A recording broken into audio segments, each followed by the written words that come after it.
Islamic, Urdu, Beta, like, share, comment, subscribe. اللهم صل على رسوله الكريم اما بعد بسم اللہ الرحمن الرحیم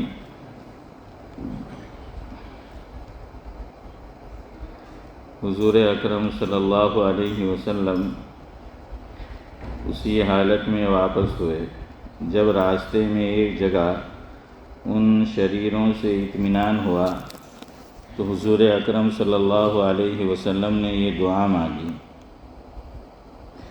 جس کا مفہوم یہ ہے: اے اللہ، تجھی سے شکایت کرتا ہوں میں اپنی کمزوری اور بے کسی کی اور لوگوں میں ذلت اور رسوائی کی۔ اے ارحم الراحمین، تو ہی کمزوروں کا رب ہے اور تو ہی میرا پروردگار ہے۔ تو مجھے کس کے حوالے کرتا ہے؟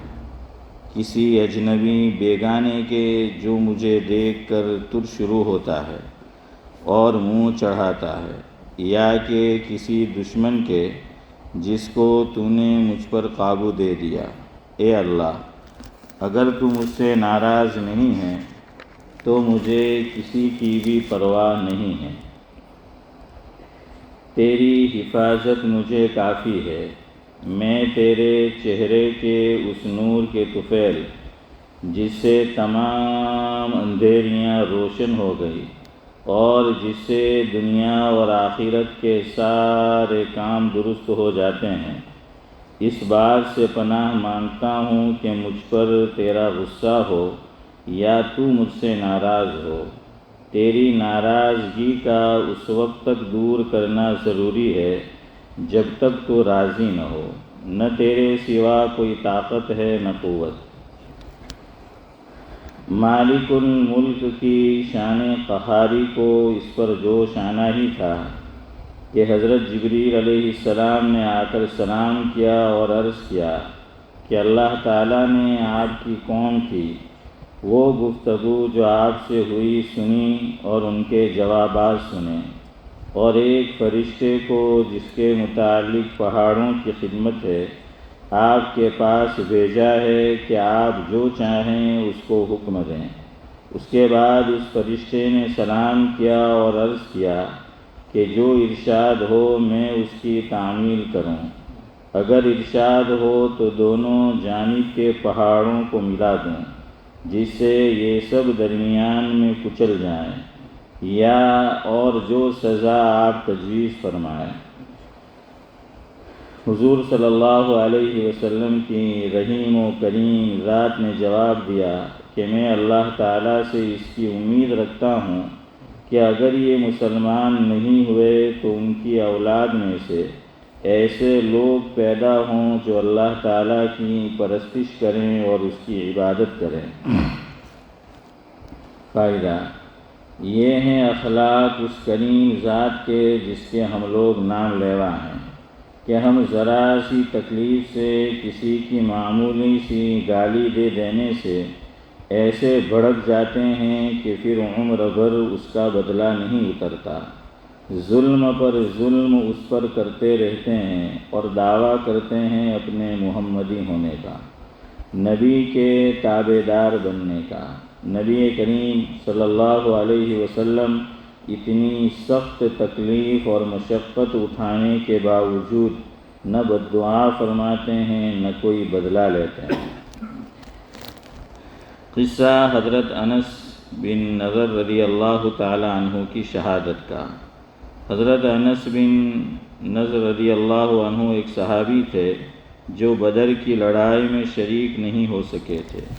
ان کو اس چیز کا صدمہ تھا اور اپنے نفس کو اس پر ملامت کرتے تھے کہ اسلام کی پہلی عظیم الشان لڑائی اور تو اس میں شریک نہیں ہو سکا۔ تمنا تھی کہ کوئی دوسری لڑائی ہو تو حوصلے پورے کروں۔ اتفاق سے احد کی لڑائی پیش آ گئی جس میں یہ بڑی بہادری اور دلیری سے شریک ہوئے۔ احد کی لڑائی میں اول تو مسلمانوں کو فتح ہوئی، مگر آخر میں ایک غلطی کی وجہ سے مسلمانوں کو شکست ہوئی۔ وہ غلطی یہ تھی کہ کہ حضور اکرم صلی اللہ علیہ وسلم نے کچھ آدمیوں کو ایک خاص جگہ مقرر فرمایا تھا کہ تم لوگ جب تک میں نہ کہوں اس جگہ سے مت ہٹنا، کہ وہاں سے دشمن کے حملہ کرنے کا اندیشہ تھا۔ جب مسلمانوں کو شروع میں فتح ہوئی تو کافروں کو بھاگتا ہوا دیکھ کر یہ لوگ بھی اپنی جگہ سے یہ سمجھ کر ہٹ گئے کہ اب جنگ ختم ہو چکی، اس لیے بھاگتے ہوئے کافروں کا پیچھا کیا جائے اور غنیمت کا مال حاصل کیا جائے۔ جماعت کے سردار نے منع بھی کیا کہ حضور اکرم صلی اللہ علیہ وسلم کی ممانعت تھی، تم یہاں سے نہ ہٹو، مگر ان لوگوں نے یہ سمجھ کر کہ آقا کا ارشاد صرف لڑائی کے وقت کے واسطے تھا، وہاں سے ہٹ کر میدان میں پہنچ گئے۔ بھاگتے ہوئے کافروں نے اس جگہ کو خالی دیکھ کر اس طرف سے آ کر حملہ کر دیا۔ مسلمان بے فکر تھے، اچانک بے خبری کے حملے سے مغلوب ہو گئے اور دونوں طرف سے دشمنوں کے بیچ میں آ گئے، جس کی وجہ سے ادھر ادھر پریشان بھاگ رہے تھے۔ حضرت انس رضی اللہ عنہ نے دیکھا کہ سامنے سے ایک دوسرے صحابی حضرت سعد بن معاذ رضی اللہ عنہ آ رہے ہیں۔ ان سے کہا کہ سعد کہاں جا رہے ہو؟ خدا کی قسم جنت کی خوشبو احد کے پہاڑ سے آ رہی ہے۔ یہ کہہ کر تلوار تو ہاتھ میں تھی ہی دشمنوں کے ہجوم میں گھس گئے اور جب تک شہید نہیں ہو گئے واپس نہیں ہوئے۔ شہادت کے بعد ان کے بدن کو دیکھا گیا تو چھلنی ہو گیا تھا۔ 80 سے زیادہ زخم تیر اور تلوار کے بدن مبارک پر تھے۔ ان کی بہن نے انگلیوں کے پوروں سے ان کو پہچانا۔ فائدہ: جو لوگ اخلاص اور سچی طلب کے ساتھ اللہ تعالیٰ کے کام میں لگ جاتے ہیں، ان کو دنیا ہی میں جنت کا مزہ آنے لگتا ہے۔ یہ حضرت انس رضی اللہ عنہ زندگی ہی میں جنت کی خوشبو سونگھ رہے تھے۔ اگر اخلاص آدمی میں ہو جاوے تو دنیا میں بھی جنت کا مزہ آنے لگتا ہے۔ میں نے ایک معتبر شخص سے، جو حضرت اقدس مولانا شاہ عبد الرحیم صاحب رائے پوری علیہ الرحمہ کے مخلص خادم ہیں، حضرت کا مقولہ سنا ہے کہ جنت کا مزہ آ رہا ہے۔ فضائل رمضان میں اس قصے کو میں لکھ چکا ہوں۔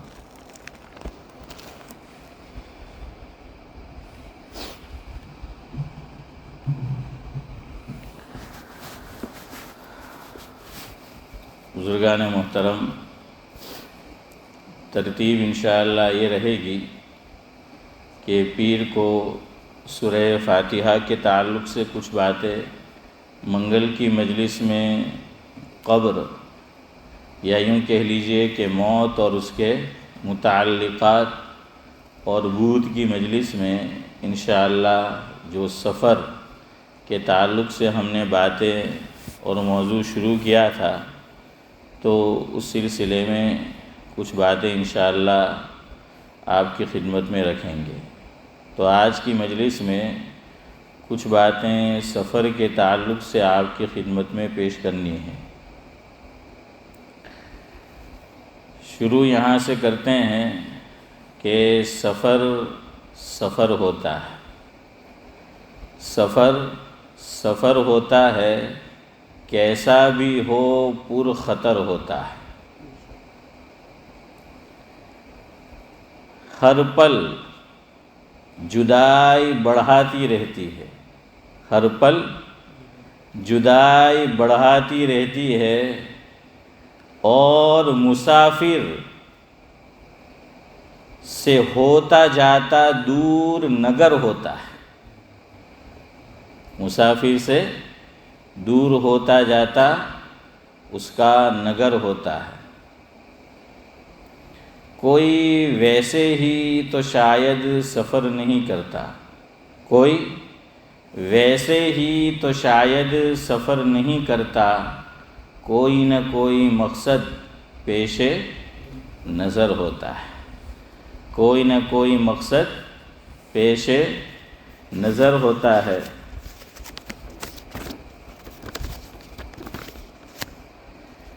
ہو کے گھر والوں سے جدا، ہو کے گھر والوں سے جدا، فکر مند ہر بشر ہوتا ہے، فکر مند ہر بشر ہوتا ہے۔ اور آخری مصرع ہے، گر اپنے گر رہے مسافر کے لبوں پر دعائے نبوی، گر رہے مسافر کے لبوں پر دعائے نبوی، تو بڑا پرسکون وہ سفر ہوتا ہے، تو بڑا پرسکون وہ سفر ہوتا ہے۔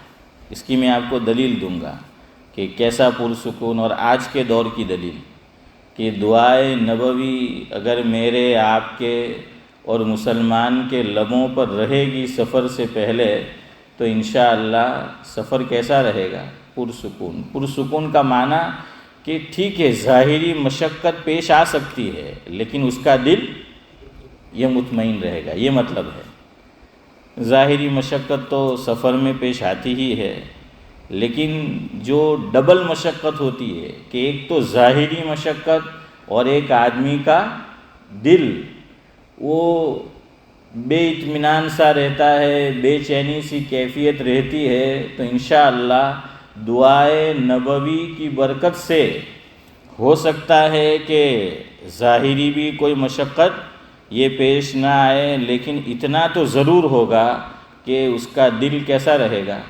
مطمئن رہے گا۔ میں نام نہیں لیتا ہوں، آپ سمجھ جانا، اور انشاءاللہ شیخ زمن سمجھ گئے تو سب سمجھ گئے۔ ہاں، ایک بارڈر ہے کہ جو بڑی خطرناک ہے دنیا میں، سمجھ لینا، آپ سمجھ جائیں گے انشاءاللہ۔ ایک بارڈر ہے جو بڑی خطرناک ہے، ساتھ میں لگی ہوئی، ایک بڑے عالم دین وہاں کے، اور بڑا مشہور نام ہے ان کا، میں نام لوں گا تو بات ظاہر ہو جائے گی، اس لیے ان کا بھی نام نہیں لیتا۔ تو ان کو اس ملک میں آنا تھا کہ جہاں کا ویزا بظاہر ممکن ہی نہیں۔ اب کسی طرح ویزا تو مل گیا، لیکن پھر پریشانی رہتی ہے کہ بھائی جو افسر ہوگا یا ڈیوٹی پر جو آدمی ہوگا تو وہ تلاشی لے گا تو پتہ نہیں پھر کیا ہوتا ہے۔ تو وہ کہہ رہے تھے کہ میں مطمئن اس لیے تھا کہ اللہ کے نبی صلی اللہ علیہ وسلم کا واقعہ اور حضرت کا عمل میرے سامنے تھا، اور جو دعا پڑھتے ہوئے اور قرآن کریم کی جس آیت کی تلاوت کرتے ہوئے حضور نکلے تھے دشمن کے نرغے سے، وہ آپ جانتے ہیں کہ جب ہجرت کرنی تھی آقا کو، تو دشمنوں نے اور مشرکین مکہ نے کیا کیا تھا؟ گھر کا گھیراؤ کر لیا تھا، اور ترکیب ان کے اپنے زعم میں بڑی بہترین ان کے نزدیک تھی۔ وہ کیا کہ ہر قبیلے کا ایک ایک آدمی وہ باہر نکلا تھا حضور کا کام تمام کرنے کے لیے، نقل کفر نباشت۔ کیوں؟ ایک خاندان ایک فیملی والے ہوں گے تو بدلا لیں گے، اب الگ الگ خاندان سے آئے ہوئے ہیں، قبیلے سے آئے ہوئے ہیں، تو کس سے بدلا لیں گے؟ تو رات کو گھیراؤ کر لیا کہ صبح نکلیں گے تو اپنے مقصد میں کامیاب ہو جائیں گے۔ اللہ اکبر۔ حضرت نبی کریم صلی اللہ علیہ وسلم آپ جانتے ہیں عارف بھائی کہ نبوت ملنے سے پہلے حضور کے 2 لقب تھے، اور مشرکین مکہ بھی اسی لقب سے پکارا کرتے تھے۔ وہ 2 لقب کون سے تھے؟ صادق اور امین۔ ہاں ہے نا حنیف بھائی، صادق اور امین یعنی سچا، زبان کے سچے اور معاملات کے امین، امانت دار۔ یہ مشہور تھے. اور یہ بھی عجیب بات کہ حضور سے دشمنی رکھتے تھے لیکن اپنا قیمتی مال، قیمتی چیز، ویلیوبل چیز وہ حضور کے پاس رکھواتے تھے. یہ بھی عجیب بات ہے. ہاں کہ ان کو پتہ تھا کہ کہیں اور رکھوایا تو مال غنیمت سمجھ لیں گے لوگ، کہ مال غنیمت سمجھ کر کھا جائیں گے. تو ایک طرف تو چودھری صاحب دشمنی ہے، لیکن دوسری طرف ان کو پتہ ہے کہ ہمارا مال اگر کہیں پر محفوظ ہے، سیکیور ہے، تو وہ حضور کی بینک میں ہے، حضور اکرم صلی اللہ علیہ وسلم کے پاس ہے، تو وہ وہاں رکھوایا تھا. اب بڑا آدمی ہر چیز سوچ کر قدم اٹھاتا ہے، یہ بھی چیز سمجھنے کی ہے. اسی لیے ایک مسئلہ ہے جو ہم لوگوں نے پورا صحیح طرح نہیں سمجھا. کچھ صحیح سمجھا، کچھ صحیح نہیں سمجھا. وہ اسی سے ملتی جلتی بات. حسن بھائی آپ نے سنا ہوگا کہ بھائی جس کے ذمے قرضہ ہو تو وہ حج پہ، اگلا سینٹنس آپ پورا کرو، نہیں جانا چاہیے یا نہیں جا سکتا؟ دو میں سے کیا؟ چلو بولو. نہیں جا سکتا یا نہیں جانا چاہیے؟ ہاں. تو کچھ لوگ یہ سمجھتے ہیں کہ اب اس کا حج نہیں ہوگا، اس کے ذمے تو قرضہ ہے، تو جس کے ذمے قرضہ ہو اس کا حج نہیں ہوتا. یہ غلط ہے.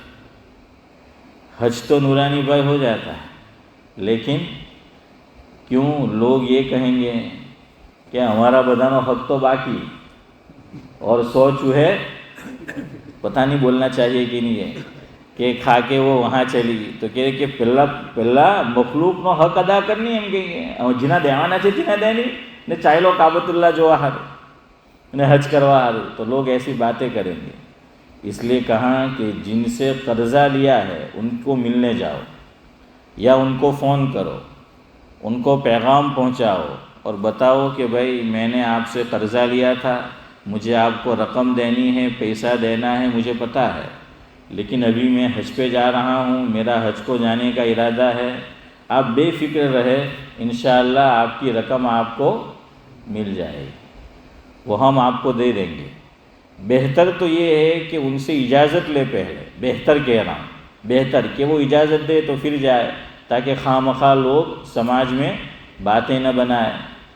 یا اجازت نہ لے تو کم از کم اتنا کرے کہ اس کو انفارم کر دے، اس کو باہر سے پتہ چلے، ایسا نہیں ہونا چاہیے، اس کو بتا دے. انشاءاللہ وہ ناراض نہیں ہوگا، آپ کو اجازت دے دے گا.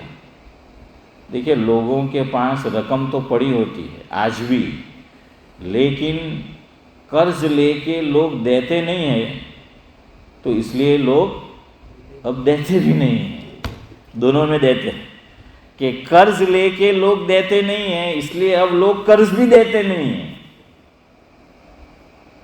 ورنہ حضرت شیخ جن کی کتاب ہم پڑھتے ہیں، حضرت نے اپنی آپ بیتی، جیون چریتر، اپنی لائف کے بڑے بڑے قصے حضرت نے خود لکھوائے ہیں. اس میں حضرت تحریر فرماتے ہیں کہ میرے والد ان کا انتقال ہوا تو ذمے میں قرضہ تھا، تو ہاتھ کچھ نہیں آیا میراث میں، بلکہ سامنے سے دینے کی باری آئی. تو حضرت فرماتے تھے مجھے اتنی فکر تھی کہ میں مدرسہ پڑھا کر دوپہر میں 11 بجے چھٹی ہوتی تھی، کھانا کھانے بھی نہیں ٹھہرتا تھا، اور چلا جاتا تھا کہ کہیں سے کوئی رقم کا انتظام کروں. خیر بڑی لمبی کہانی ہے، حضرت نے بڑی تفصیل سے لکھا ہے. فرمایا کہ پھر تو حال یہ ہو گیا کہ لوگ بینک میں پیسہ نہیں رکھواتے تھے، مجھے آ کر دیتے تھے. جیسے حضور کی بات چل رہی ہے کہ شیخ آپ پیسے رکھے ہمارے. کیوں؟ شیخ کی شہرت ہو گئی کہ شیخ کو پیسہ دو، اور شیخ یہ کہ لکھتے ہیں، کہہ لیجئے لکھواتے ہیں کہ کسی کو میں نے بولا کہ میں 15 تاریخ کو آپ کو دے دوں گا مہینے کی، تو میں کوشش کرتا تھا اس کو 5 کو ہی پہنچ جائے. تو جو ڈیٹ میں نے اور آپ نے دی ہے اس سے پہلے ہم دے دیں گے تو وہ تو اور خوش ہوگا. کہ تو زبان کا بڑا پکا ہے کہ اس نے وقت سے پہلے ہم کو جو ہے وہ دے دیا، اور وہ اور لوگوں سے بھی کہے گا۔ بہرحال تو پھر وہ لمبی کہانی ہے اور لمبا قصہ حضرت شیخ نے لکھا ہے۔ تو مجھے تو یہ بتانا تھا کہ دینے والے آج بھی دینے کو تیار ہے، لیکن مسئلہ یہ ہے کہ پھر لینے والے دینے کو تیار نہیں ہیں، اور چھوٹی رقم ہوتی ہے، پھر زکوٰۃ کا مسئلہ ہوتا ہے، تو لوگوں کو یہ بھی پھر فکر رہتی ہے کہ ادھر سے تو آئے گا نہیں اور ادھر سے ہر سال تو بہرحال یہ سب جو ہے وہ معاملہ ہوتا ہے، لیکن اس میں بھی ذرا احتیاط کیجیے۔ اللہ اکبر، لوگوں کو پتہ نہیں کیسے کیسے پینترے آتے ہیں ہاشم بھائی، کیسے کیسے پینترے آتے ہیں۔ لوگ حضرت شیخ کا قصہ اپنے فائدے کے لیے آدھا یوز کرتے ہیں۔ کیا کریں گے کہ بھائی میں نے جو امتیاز بھائی سے قرضہ لیا ہے، میں نے امتیاز بھائی کو کہا کہ اگست کی اینڈ میں دوں گا، اور میں اگست کی 15 کو ہی ان کو دے دیتا ہوں۔ کیوں؟ میں بھی چاہتا ہوں کہ میری ایڈورٹائز یہ کرے، نیت پہلے سے ہے۔ تو امتیاز بھائی کہیں گے کہ یار مول صاحب وہ ایماندار ہیں کہ مہینہ نہیں اینڈ میں کہلو 15 દિવસ પહેલા જ દઈ દીધા એમ کہ اب میں دیکھتا ہوں کہ امتیاز بھائی کونا کونا ہاتھے بنے، ہاں میں وہ دیکھتا ہوں کہ بھائی یہ 4-5 ان کے دوست ہے، بنتی ہے تو ضرور ان کو بتایا ہوگا۔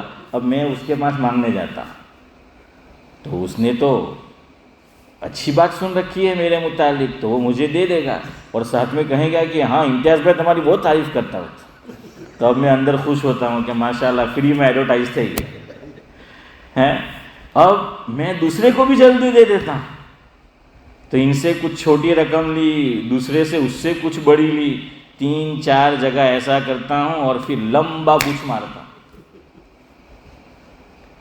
ہاں ایسا ہوا ہے اور میرے ساتھ بھی ہوا ہے، اس لیے میں آپ کو کہہ رہا ہوں، ہے نا حسن بھائی، ہوتا ہے ایسا۔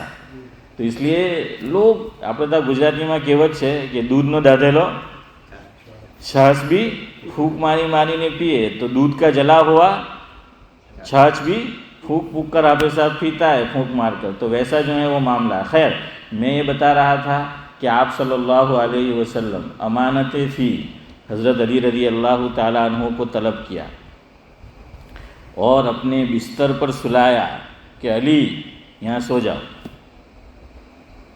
عقیدت ہو تو ایسی ہو، یقین ہو تو ایسا ہو، ایمان ہو تو ایسا ہو۔ آج اگر ہم کہیں کسی کے کہ બહાર આ બધું છે તો હું તને ઓફીને જાણું તો કેવું કે ભાઈ તું અહીંયા ઊંચાઈ તો તારા કરતાં પહેલાં વેચાતી મુસીબત આપણને મૂકવા જોઈએ۔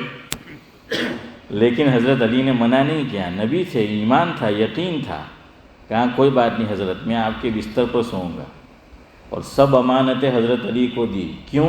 تاکہ کل یہ لوگ یہ نہ کہے کہ محمد ہماری رقم لے کر ہماری امانتیں چرا کے بھاگ گیا، تو ان کو موقع نہ ملے یہ کہنے کا۔ اس لیے شریعت نے مجھے اور آپ کو تعلیم دی کہ تہمت کی جگہ سے بچو۔ کیا کرو؟ تہمت، اس کی جگہ سے بھی مجھے اور آپ کو بچنا ہے۔ حضور کا ایک اور عمل جو بخاری شریف میں آپ کو سناتا ہوں، حضور نے عملاً تعلیم دی کہ تہمت جہاں لگتی ہو اس سے بھی جو ہے بچنا چاہیے۔ ہاں بعض مرتبہ ہم بچنے کی کوشش کرتے ہیں، پھر بھی لوگ لگاتے ہیں، وہ الگ بات ہے، لیکن آدمی اپنے طور پر اس کی کوشش کرے کہ بھائی تہمت سے بچے۔ رمضان المبارک کا مہینہ ہے، آخری عشرہ ہے، دیکھیے کتنا مبارک مہینہ، کتنا مبارک عشرہ۔ حضور مسنون اعتکاف میں ہیں اور حضرت کی ایک بیوی ملنے آئی ہوئی ہے۔ مسئلہ یاد رکھو، آج بھی کوئی خاتون کوئی مسنون اعتکاف میں بیٹھا ہے، ملنے آنا چاہے تو آ سکتی ہے، لیکن جہاں تک ہو نہ آنا چاہیے۔ آج کا دور ہی ایسا ہے، اب تو فون بھی ہے اور بھی ذرائع ہیں، لیکن جہاں تک مسئلے کی بات ہے، اگر گھر سے کوئی خاتون با پردہ پردے کے ساتھ اپنے گھر کے کسی فرد کو کچھ کام ہے آئے، دن کی روشنی میں آئے، ہاں تو آ سکتی ہے مسئلے کے اعتبار سے۔ تو حضور کی ایک بیوی ہماری امی جان چودھری صاحب ملنے آئی ہوئی تھی، حضور ان سے گفتگو کر رہے تھے، 2 صحابی گزرے، 2 صحابی ہے، 2 صحابی گزرے۔ آپ صلی اللہ علیہ وسلم نے دیکھا کہ میرے 2 متوالے جا رہے ہیں، لیکن تہمت کی جگہ سے بچا جائے کہ تہمت نہ آئے، اس لیے حضور نے کیا بلایا، ادھر آؤ، اور کہا کہ دیکھو یہ جو خاتون ہے، با پردہ خاتون، یہ میری بیوی ہے، یہ کسی کام سے مجھے ملنے آئی ہوئی ہے، تو تمہاری نظر پڑ گئی میرے اوپر اور ساتھ میں یہ خاتون ہے، تو کہیں تمہیں بدگمانی نہ ہو۔ اور یہ بات یاد رکھو، علماء نے لکھا ہے نبی کے بارے میں جو بدگمان ہوتا ہے دائرہ ایمان سے نکل جاتا ہے۔ ہاں یاد رکھیو، نبی کے بارے میں بدگمانی ایمان سے خارج کر دے گی۔ اس لیے آج بھی ہم بھی سیرت کا کوئی واقعہ پڑھے یا کسی سے کچھ سنیں، نبی کے بارے میں بدگمان نہیں ہونا ہے۔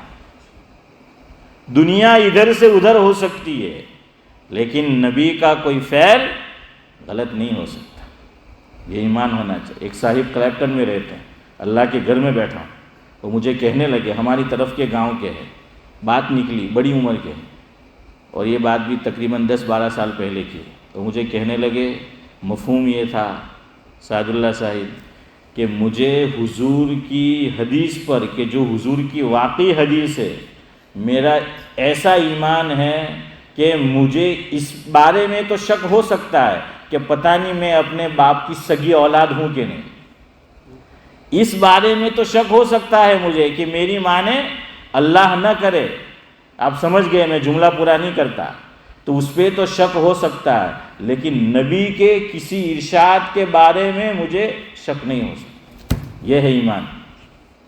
یہ کلیپٹن میں ابھی بھی حیات ہے۔ تو حضور نے بلایا کہ ادھر آؤ، یہ میری بیوی ہے اور یہ مجھ سے بات کر رہی ہے۔ وہ سمجھ گئے، اتنا کہنا تھا کہ حضور ہم آپ کے بارے میں ایسا گمان کریں گے، ایسا خیال کریں گے کہ آپ کسی غیر محرم سے بات کر رہے ہو اور رمضان کا مہینہ ہے۔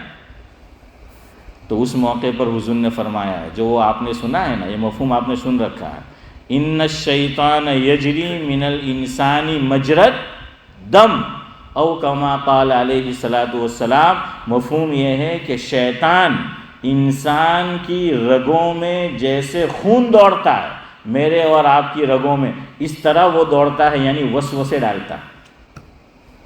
تو کہیں یہ تمہارے دلوں میں وسوسہ نہ ڈال دے شیطان، اور مجھ پر تہمت نہ آئے، اس لیے میں نے بتا دیا آپ کو کہ یہ کون ہے، میری بیوی ہے۔ یہ اس موقع پر حضور نے فرمایا کہ ان الشیطان یجری من الانسان مجرى الدم، او کما قال علیہ الصلوۃ والسلام۔ بہرحال تو حضور نے یہاں بھی امانت حضرت علی کے سپرد کر دی رضی اللہ تعالیٰ عنہ کہ علی میں نکل رہا ہوں، صبح جب ہو جائے تو یہ فلاں فلاں کی امانت ہے، آپ انہیں دے دیجئے گا۔